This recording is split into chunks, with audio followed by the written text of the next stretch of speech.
Hello guys, Shri शिवाय नमस्तुभ्यम। तो आज है गुरु पूर्णिमा और गुरु पूर्णिमा की आप सभी को हार्दिक शुभकामनाएं। तो आज आप सभी को देखने को मिलेगा मेरे गांव के रीति रिवाज और जो मेरे घर के रीति रिवाज हैं वो। तो गाइस बने रहिए मेरे इस ब्लॉग में। अगर आप लोग चैनल पर नए हैं तो प्लीज़ मेरे चैनल को सब्सक्राइब करिएगा, लाइक करिएगा और एक प्यारा सा कमेंट भी करिएगा। तो मैंने आज जब सुबह जल चढ़ा रही थी तो मैंने देखा एक पका आम लगा हुआ था मेरे यहाँ, जो आंगन में पेड़ लगा हुआ है बाहर बाउंड्री में। तो मैंने सोचा कि चलो इसको तोड़ लेते हैं, नहीं तो गिर ही जाता। और ये जो पेड़ लगा हुआ है इसमें 3 आम लगे हुए हैं और तीनों में स्वाद अलग है। तो देखिए जो मेरे गांव का रीति रिवाज है वो इस प्रकार है। इसको आज चढ़ाएंगे भोलेनाथ को।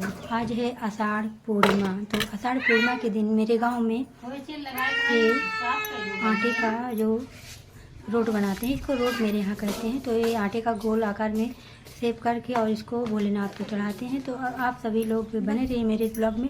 और आप सभी लोग जिन भाई के और बहन के गांव में ऐसा होता है तो प्लीज़ कमेंट में बताइएगा कि क्या आप सभी के यहाँ भी ऐसा होता है, ऐसा त्यौहार है। तो देखिए कितनी सारी औरतें भोलेनाथ के मंदिर में इंतज़ार कर रही हैं कि मेरी बारी आए और मैं चढ़ाऊँ। तो मेरे यहाँ ऐसा ही होता है। और साथ में आटा का जो रोट होता है उसको लेती हैं और उसके साथ में कुछ मीठा रहता है और हवन सामग्री और धूप बत्ती भी रहती है, लौंग भी रहता है। तो ये सब लेकर आते हैं भोलेनाथ के मंदिर में। और फिर जल अर्पित करने के बाद में जैसे भोलेनाथ को प्रसाद चढ़ाते हैं उसी तरीके से ये आटे का रोट चढ़ता है। तो आटे का रोट भोलेनाथ को चढ़ाया जाता है आज के दिन मेरे यहाँ गांव में। तो जो मेरे गांव का रीति रिवाज है वो अलग है और मेरे घर का जो रिवाज है वो थोड़ा अलग है। तो अभी आप लोगों को देखने को मिलेगा कि मेरे घर पे क्या बनता है इस आटे का और मेरे गांव में इस आटे का क्या बनता है। तो अभी पूजा कर लें और उसके बाद में अभी आप सभी को देखने को मिलेगा कि गुरु पूर्णिमा में मेरे यहाँ क्या होता है। तो भोलेनाथ आप सभी बहनों को, भाइयों को, सभी की मनोकामना पूरी करें। और भोलेनाथ ही हैं जो इस सृष्टि के कर्ता धर्ता हैं। तो भोलेनाथ को ही चढ़ाया जाता है। और जो रिवाज होता है, संस्कृति होती है, हर जगह की अलग अलग होती है। और उसी प्रकार से मेरे गांव में भी इसका रीति रिवाज कुछ अलग ही है। और मैं बचपन से ही देखती आ रही हूँ कि मेरे यहाँ आषाढ़ पूर्णिमा के दिन ऐसा होता है।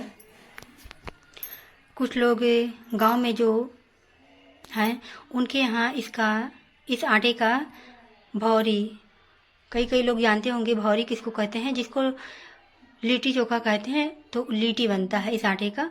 और मेरे यहाँ अभी मैंने आटा चढ़ा दिया है भोलेनाथ को। तो जैसे प्रसाद चढ़ाते हैं उसी तरीके से आटा चढ़ाते हैं। तो प्रसाद के जगह पे ये आटा चढ़ता है, तो मैंने चढ़ा दिया। तो मेरे यहाँ इस आटे का तेल में डालकर पीसेज में इसको कट करने के बाद में तेल में इसको तलते हैं। तो ऐसा नहीं है कि इसको घर पे जाने के बाद में इसको कुछ इसका आकार बदलते हैं, बिल्कुल भी नहीं। या ऐसा गोल ही रहता है। और देखिए कितनी सारी औरतें बैठी सब अपनी बारी का इंतज़ार कर रही हैं, क्योंकि मंदिर में इतनी ज़्यादा भीड़ है कि सब बैठी इंतज़ार कर रही हैं। तो मेरा तो रोट चढ़ गया है और मैं अभी बाहर भी अंदर एक शिवलिंग है। तो बाहर भी भोलेनाथ की मंदिर है, तो वहाँ भी अभी पूजा करनी है। तो वहाँ पूजा करने के बाद में फिर घर चलेंगे।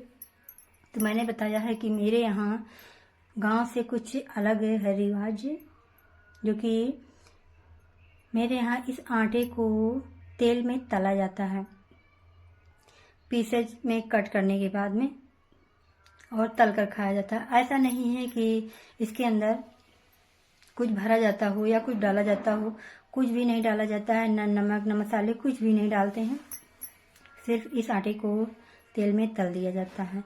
और तलने के बाद में खाने का स्वाद एक अलग ही है। और ऐसा नहीं कि इसको सब्जी के साथ में खाते हैं, सब्जी के साथ में बिल्कुल भी नहीं खाते हैं। वैसे खाना चाहिए तो खाना चाहे कोई भी तो खा सकता है, लेकिन मेरे यहाँ इसको नमक मिर्चा और लहसुन की चटनी के साथ ये खाने का कुछ अलग ही मज़ा है। और जो लोग खाते हैं, जिनके यहाँ ऐसा रिवाज है, ऐसा त्यौहार मनाया जाता है, तो वो लोग जानते ही होंगे। तो आप लोग मेरे वीडियो को लाइक करिएगा। मेरे यहाँ जो रीति रिवाज है मेरे गांव का, वो इसी तरह से है।